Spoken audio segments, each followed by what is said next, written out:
Voilà, sur Internet, on va entendre des gens qui vont parler des fails, on va entendre plein de choses, mais je pense que tant qu'on l'a pas vraiment expérimenté, goûté, même dans notre corps, en fait, c'est un peu compliqué c'est un peu compliqué à vraiment imaginer.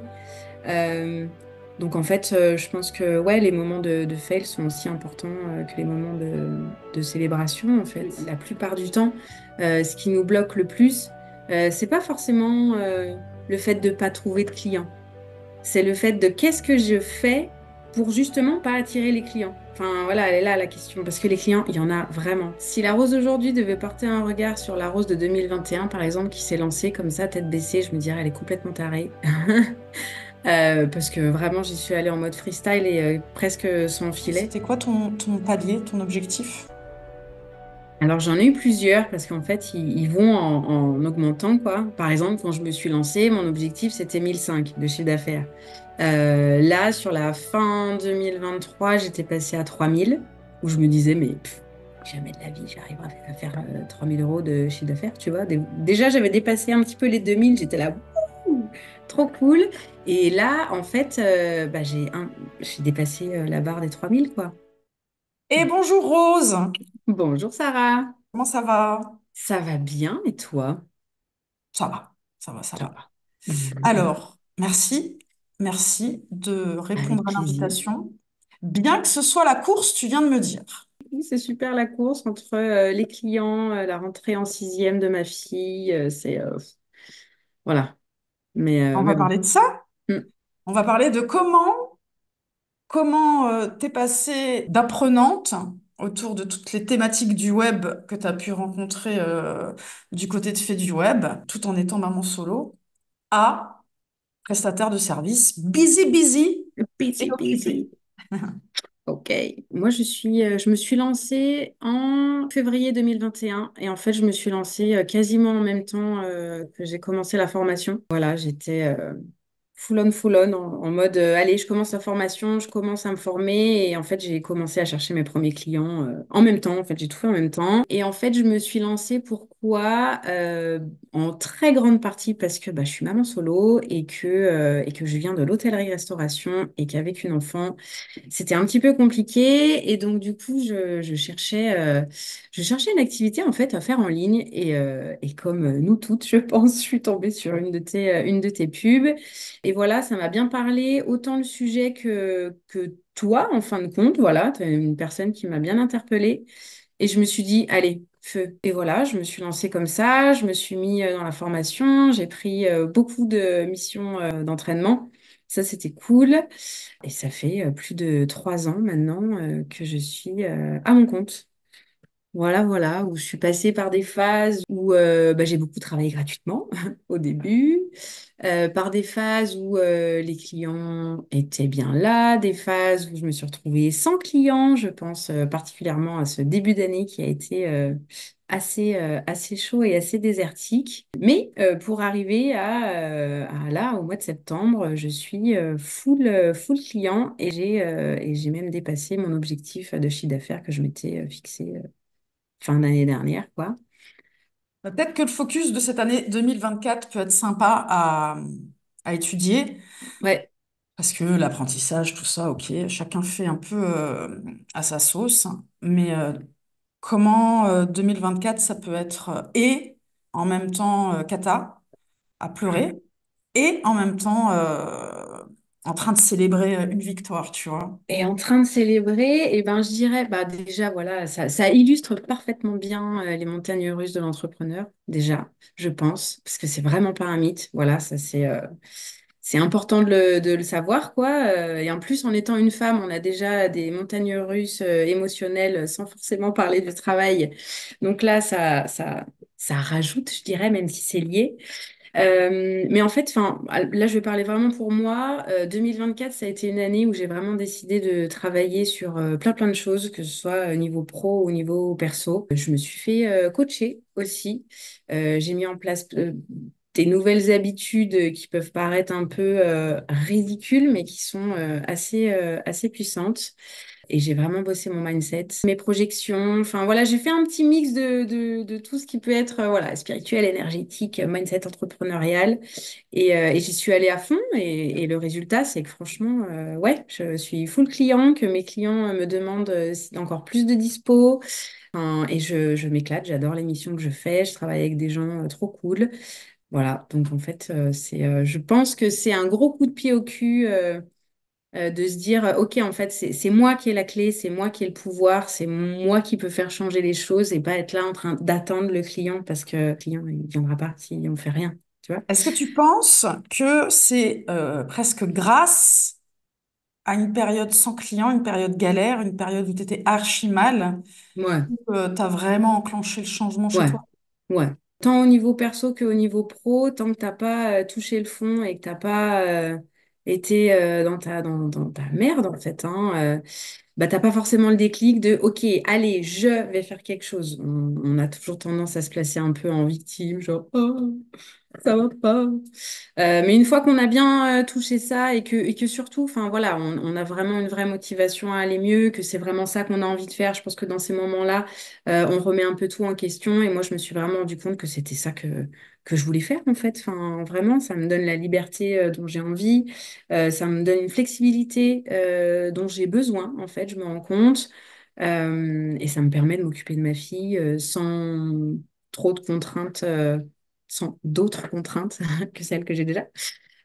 Donc voilà, et en fait, je pense que ça a été vraiment le moteur, et c'est là où je suis allée puiser un peu toute la force pour le faire, parce que c'était ultra inconfortable, bien évidemment. Et voilà, et là, ce que je récolte, parce que c'est vraiment ça, hein, tant sur le pro que le perso, vraiment, en 2024, c'est assez fou pour moi. Je récolte aujourd'hui et je me dis, waouh, c'est un truc de ouf. Vraiment, vraiment, vraiment. Alors, la rose d'aujourd'hui, là, maintenant que tu regardes 2021, 22, 23, parce qu'on a beaucoup parlé hein, des fails, des moments difficiles, des erreurs sur le chemin, des échecs parfois, Mhm. et qu'il faut aussi en parler. Il faut vraiment en parler peut-être aussi fort que Carrément, les succès. carrément. Donc, c'est quoi le regard que tu as sur toi pendant ces années-là? Et peut-être, est-ce que tu arrives à analyser à quels endroits tu faisais peut-être quelque chose qui n'allait pas? Qu'est-ce que tu referais de différent? Hmm. Bah déjà, si la rose d'aujourd'hui devait porter un regard sur la rose de 2021, par exemple, qui s'est lancée comme ça, tête baissée, je me dirais, elle est complètement tarée. Parce que vraiment, j'y suis allée en mode freestyle et presque sans filet. Mais je pense qu'il faut une sacrée dose de courage pour le faire et pas trop réfléchir. Je pense qu'en fait, les fails et les erreurs, elles sont bénéfiques dans le sens où c'est comme ça qu'on va apprendre parce que voilà, sur Internet, on va entendre des gens qui vont parler des fails, on va entendre plein de choses, mais je pense que tant qu'on l'a pas vraiment expérimenté, goûté, même dans notre corps, en fait, hein, c'est un peu compliqué c'est un peu compliqué à vraiment imaginer. Euh, donc, en fait, je pense que, ouais, les moments de fail sont aussi importants, que les moments de célébration, en fait. Ça dépend ce qu'on en fait. Oui, voilà, Typiquement, oui, comment tu expliques que certaines, elles ratent une fois, deux fois, et elles vont même pas s'autoriser à rater une troisième fois, elles arrêtent, avec la belle conclusion que c'est de la merde, que ça marche pas, que c'est saturé, que Mhm. j'en sais rien, voilà, que c'est compliqué. Et d'autres analysent leurs échecs et puis partent encore plus haut, comme tu es en train de l'expliquer. Bah, je pense que c'est un doux mélange sûrement de tempérament. Il y a des gens qui sont moins résistants aux échecs que d'autres, et c'est pas grave. Enfin, je pense qu'on est tous différents. Il y a peut-être aussi un endroit où on se rend compte que c'est ou pas pour nous, et c'est super OK, du coup, parce que ben voilà, l'échec qui te fait abandonner te montrera peut-être que c'était pas pour toi.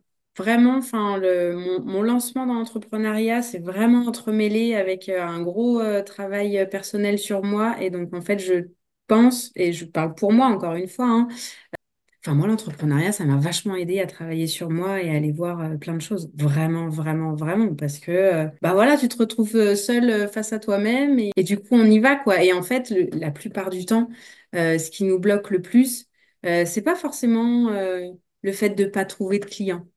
C'est le fait de qu'est-ce que je fais pour justement pas attirer les clients. Enfin, voilà, elle est là la question. Parce que les clients, il y en a vraiment. Il y en a vraiment beaucoup. Enfin, sérieux, hein. Enfin, moi, j'ai été obligée même de décliner des missions, de filer des missions à d'autres faits. Ça m'arrive régulièrement. Et c'est cool, ça me fait super plaisir. Mais tout ça pour dire que des clients, il y en a vraiment. Tu sais ce que tu faisais quand tu étais en trou de clients, en trou, hein, c'est-à-dire sans clients, qu'est-ce que tu faisais pour ne pas les attirer? Qu'est-ce que tu faisais pour ne pas réussir? Bah déjà, tu vibres le manque de ouf, tu vois, genre au secours, j'ai peur de manquer et tout. Et en fait, c'est un cercle vicieux, quoi, parce que plus tu as peur de manquer, moins tu vas attirer les clients. Je pense que ces moments de vide sont aussi des opportunités à prendre pour aller retravailler ton marketing, prendre du temps pour bosser sur ta com. Enfin, tu vois, parce que là, j'ai carrément lâché la com, j'ai même plus le temps. Alors, c'est pas bien, hein, je le conseille à personne. En même temps, franchement, voilà, genre, ça fait. Délègue. Ouais, c'est clair. Non, mais c'est clair. Enfin, du coup, quand on commence à vraiment. Enfin, là, je suis vraiment dans la phase où je commence, et c'est fou, hein, parce qu'après, chacun son rythme. Voilà, il y a des nanas, elles vont aller plus vite, il y en a qui vont aller moins vite. Je pense qu'il n'y a pas de règles ou quoi que ce soit. Mais là, je commence à vraiment goûter c'est quoi être chef d'entreprise et à me dire, OK, comment je vais piloter financièrement? Quel investissement je vais faire? Même si c'est un petit investissement, en fait, on s'en fout. Même si tu passes de Notion gratuit à Notion payant, enfin, c'est un investissement, tu vois. Qu'est-ce que je pourrais déléguer? Bien sûr, ça commence à me titiller. Du coup, je sais que pour l'instant, voilà, mais pourquoi pas? Ça serait super cool. Enfin, donc il y a plein d'étapes et le cerveau, il s'arrête jamais en fait. T'es sur la suite, ça y est. En tout cas, oui, je suis absolument de ton avis. C'est la thérapie la plus puissante, passer de Grave. l'entrepreneuriat. Euh, il y a les moments fort désagréables. Alors, pas forcément les moments financièrement désagréables, hein, mais de travailler sur soi, ça peut être Mm, fort désagréable mm, mm, mm. à certaines périodes. Ben, on le traverse. Tu as parlé d'objectifs financiers, c'est la question que je pose quasiment systématiquement. C'était quoi ton palier, ton objectif? Alors j'en ai eu plusieurs parce qu'en fait ils vont en augmentant quoi. Par exemple quand je me suis lancée, mon objectif c'était 1005 de chiffre d'affaires. Là sur la fin 2023 j'étais passée à 3000 où je me disais mais jamais de la vie j'arriverai à faire 3000 euros de chiffre d'affaires tu vois. Déjà j'avais dépassé un petit peu les 2000, j'étais là wouhou, trop cool. Et là en fait bah, j'ai dépassé la barre des 3000 quoi. Pas de beaucoup tu vois, genre 3100. Mais voilà, objectif atteint. Et en fait, je me dis, OK, check, je sais que je peux le faire. C'est quoi la prochaine étape? Ou pas. Enfin, tu vois, je suis un peu dans la période où j'ai bien envie de goûter un peu. Tu vois, c'est cool. Allez, 3100 par mois, c'est cool. Mais il y a quand même déjà la petite question du, OK, ça, je sais faire. Comment je vais faire pour aller au niveau au-dessus? Pourquoi pas? Félicitations, bravo. Et pour la réflexion aussi, parce que par exemple, la prochaine étape peut être pas forcément autour de l'argent, mais diminuer le temps de travail. C'est aussi une possibilité. Ouais, voilà, ouais, d'aller voir, de se dire, ok, de quoi ai-je besoin? Et là, j'ai beaucoup travaillé dans tous les sens du terme là jusque maintenant pour cette année, et je me dis, j'ai bien envie de, de, de, de goûter tout ça en fait, de récolter un peu tous ces fruits et de me dire, ok, c'est cool. Voilà, pas de rester assise et de rien faire, hein, de continuer à bouger, mais du coup de profiter un peu de ça au moins jusqu'à la fin de l'année, quoi. Ouais, finir Ouais, l'année un peu en zen, ouais, de se ouais. remettre de nouveau des petites Mm. d'adrénaline. Ouais, voilà, parce que bah ouais, comme tu le dis, c'est un marathon, c'est pas un sprint. Et du coup, c'est important de se dire, ok, là Mm. c'est cool, le rythme il est assez chargé, mais tranquille, comme pour les vacances. Enfin, tu vois, ça faisait 4 ans que j'avais pas pris de vacances, et là j'ai dit, waouh, non, là il faut que je prenne des vacances, sinon je vais devenir complètement. Donc maintenant je me dis, ok, je laisse plus 4 ans sans vacances, c'est pas possible. Donc, comment je vais faire pour m'organiser, pour... Parce qu'en fait, tout est possible. Donc, l'idée, c'est juste de bien s'organiser et de voir, trouver des solutions, en fait. C'est exactement comme ça qu'on fonctionne. Alors, pour clôturer, je vais te demander un petit mot de la fin, spécial dédicace maman solo. Ce serait quoi? Mhm. Évidemment, maman solo qui rêve de passer du côté de l'entrepreneuriat. Vas-y, meuf, maman solo, faut être déjà badass, alors vas-y, continue, tu vois. En fait. Ok, maman solo, c'est une case et que les gens, la société, les écoles de danse, tout ça, ont vraiment tendance à te foutre dans la case très facilement. Cassos, hein, maman solo égale cassos. Et que ça m'énerve très profondément. Mais que du coup, enfin, on est la seule personne qui peut voilà, faire péter ces barrières-là, quoi. Maintenant, ça me fait rigoler. Tu sais, quand les gens te regardent avec un petit peu un air condescendant, t'es maman solo, moi, ça me fait tellement rire. Parce qu'en fait, même en étant maman solo et même si c'est compliqué, eh ben, on peut quand même arriver à créer son entreprise et à kiffer ce qu'on fait, à avoir du temps libre et pas juste subir les injonctions du je suis maman solo, donc j'ai pas le choix, donc faut que je prenne un travail que j'aime pas. Non, ça c'est bullshit, c'est pas vrai. C'est ce qu'on essaye de nous faire croire, mais c'est pas vrai. Super. Merci Rose. Avec plaisir.